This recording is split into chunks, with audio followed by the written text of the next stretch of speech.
Thank you, Robert. Ladies and gentlemen, I couldn't catch those last questions during this first session, but my emotions are somehow,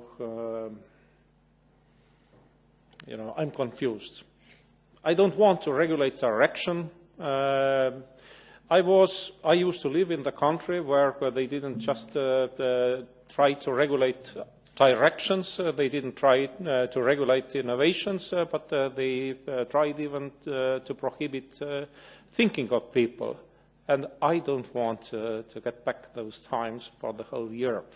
So, but I hope this question wasn't put like I catched this question. But I have a whole speech about the next generation Internet.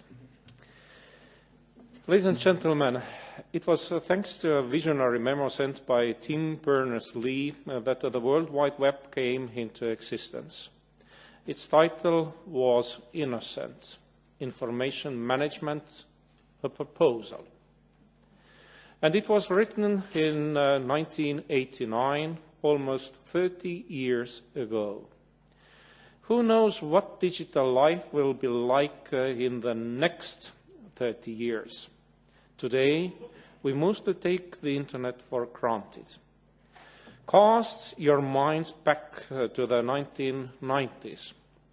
Slow analog dial-ups, the clunky sound of a modem connecting, if it connected at all.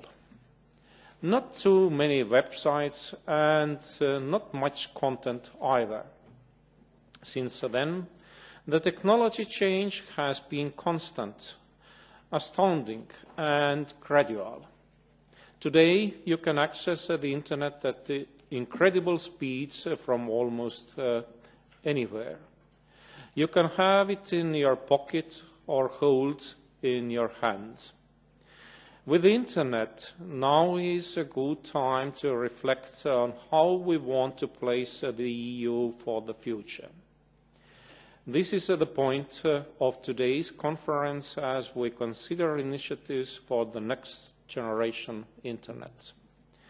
There would seem to be a choice of two paths. Is Europe to remain a mere consumer of Internet technology, services and applications, and perhaps be progressively dominated by other countries or companies? Or should Europe become more proactive to develop Internet tech that will better serve its people and put them more in control of the digital society where they live? I think this is the choice that we should prefer, in partnership with other like-minded countries. Our digital single market project already does a lot to promote startups and encourage innovation. But there is a lot more we could do, such as reinforcing this commitment with more funding for tech research, for example. We are looking into this to anchor technology as a firm priority in the EU's next 7-year funding periods. The next generations of tech innovators represent Europe's digital future. I strongly believe in investing in startups and high-tech research, both politically and financially, to build a new class of Internet innovators to help them grow and compete globally. The digital single market has a strong focus on data in all its aspects. This is vital given how much we already depend on data and will increasingly depend in the future. It also recognises the importance of cybersecurity and online privacy, common technical standards and interoperability, especially in areas like the Internet of Things. And it addresses emerging growth technologies that will define our digital future, like high performance and quantum computing, big data and cloud services. But we need to look even further ahead than that. Nobody really knows how the Internet will look by 2050, although we can see some trends that promise to turn today's global Internet landscape upside down. Data will need to be instantly available whenever and wherever anyone needs it. Big data and metadata will touch nearly every aspect of our lives. Data flows will be all important, as they are now, but even more so. Global volumes are already huge. They are set to rise further, coming from both public and private sectors. The age of zettabytes, or 1 trillion gigabytes, has already arrived. Some forecasts put the global data sphere rising 10 times from current levels by 2025 to 163 zettabytes. But by 2050, who knows? After the zettabyte comes the yottabyte. We have to prepare for this data deluge: storage, infrastructure, security, transferability, to name just a few issues to tackle. In the next 30 years, if not sooner, the Internet of Things should be a widespread reality. Analytic and processing capabilities will have progressed and offer intelligent machine learning.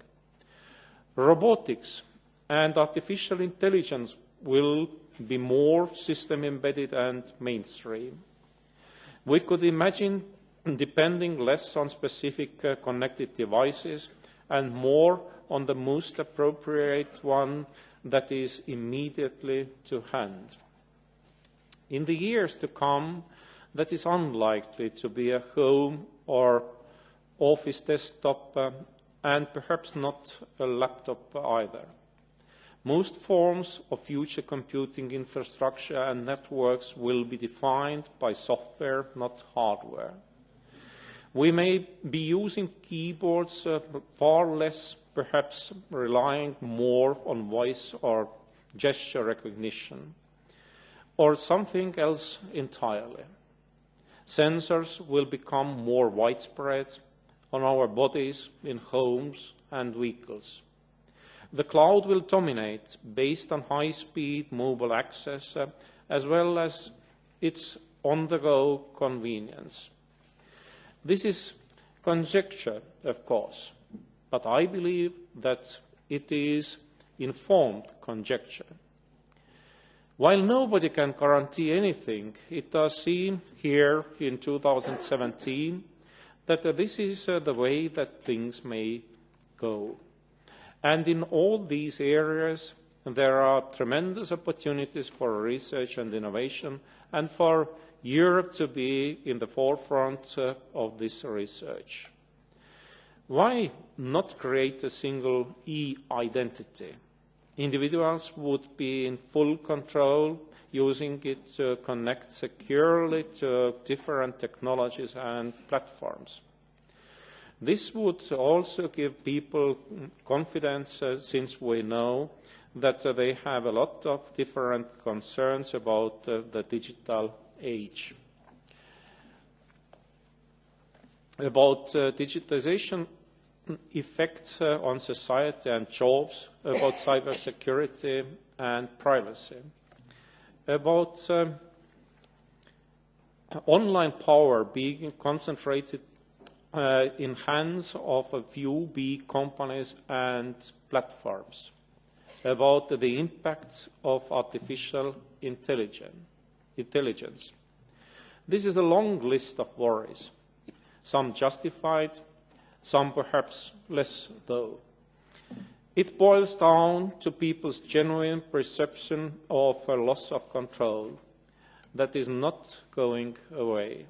Certainly, society has expectations for the future, and people want to remain in control in the online environment.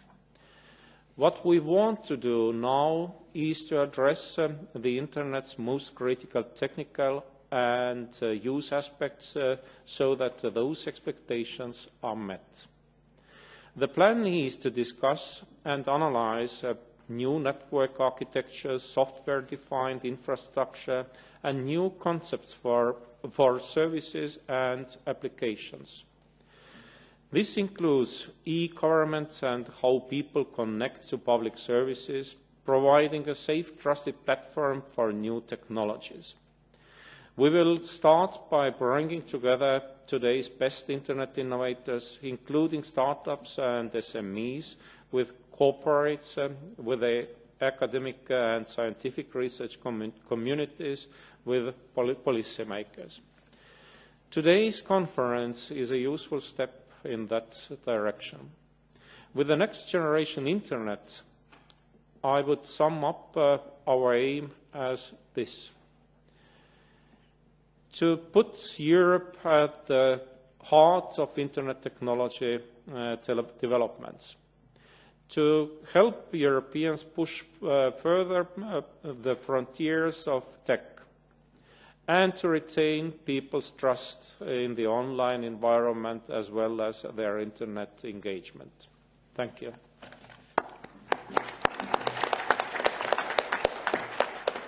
Thank you very much, Vice President. And now I'd like to pass the floor to Ken Hu.